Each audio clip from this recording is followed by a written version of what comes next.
atemo mar somo gi kata kamano ing'isa ni thuolo marwa okinyi ma kawuono dhi karumo ka wadhi ka watieko twak marwa thuolo ma kamae koro adoni e kinde ma koro ugolo pachi ichiwo nyaka wachni mogik e kinde mwatieko kaluwore ni nyaka sani wadong' mana gi dakika matin 15 to watieko twak marwa okinyi ma kawuono. Adona chak kodi Hannignton Oguk, rowere koro nitiere koda mpango mane plan mane ma rawere nitiere godo e kinde ma koro nyaka sani wang'eyo gino makweth mapengo piny owacho sebedo ka wacho gin gisebedo ka giwacho ni jatend piny William Ruto owinjo tieta machiel. Jatend piny wacho ni omiye thuolo mar mondo mi oti kendo jo Kenya ne singo mage. ODM manoriwore kod UDA bende nitiere jomoko mawacho ni wan tudruok marwa osekethore, jomoko bende wacho ni apod wantiere kanyakla. Kata kamano rowere to koro plan mane mar rowere nitiere godo kaachiel kod wachni mogik?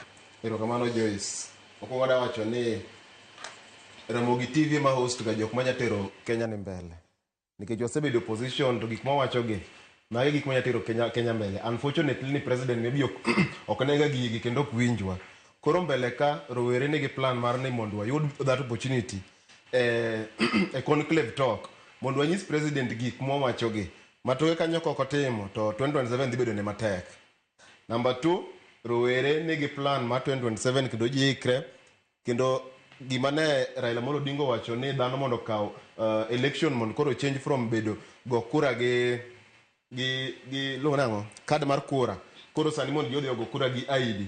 Rowere koro nyaka kaw ID ma 2027 yowere dhi chung kendo king'iyo ka sani across Kenya ang'en ni ji paro ni ji dhi ikre joma dongo dito manie siasa gi paro ni yowere dhi ikre from next year.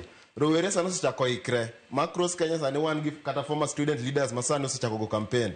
Kami example wan gi former president Mama Sedo University iluongo ni Victor Molo mada chung Milimani Ward Kisumu. Those are some across wan go all over Kenya. Kidada kwa gani wa ikre 2027 positions gi mana kaka katiba ne wacho ni ntie age moro monego beni ngato bedo president.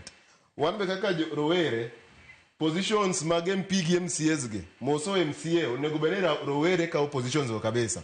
And lastly nitie gimoro ma nyar ker no wacho to gino afil ni odwa contradict embo okaka lainde wach moro ni moluora Raila Amolo Odinga kanyo wacho ni weche mag conclave okelo that idea. Kapo ni en manokelo ang'o manomone wacho ne jo Kenya nikech an mokwongo wach conclave awinjo kuom Raila Odinga. Raila Odinga kosewache nyar kere be koka wacho ni mano ne idea ni idea no ne en go status kuso ne en go sugoi.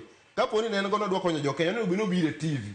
Koro just the same way manyar Raila Amolo Odinga ok nya contradict gima Ruto wacho. Millennials gi Gen Z be nyaka wabed luor wa mi jogi luor. Ngamo mi luoro mi luor ngamo ko mi luor to moko wami. Koro minuel yude mondo ikre 2027 positions gi wadhi kaw. And lastly ntie organization machung ne iluongo ni Onagi Comrades Alliance. Riwruok ne oting'o jok manie mbalariany gi young scholars mag luo mosomo kendo en is just 1 year old. Kiny wa celebrate iluongo ni gala dinner marwa kise Kasarani kachacha waluongo ji te mondo obi e event. Erokamano.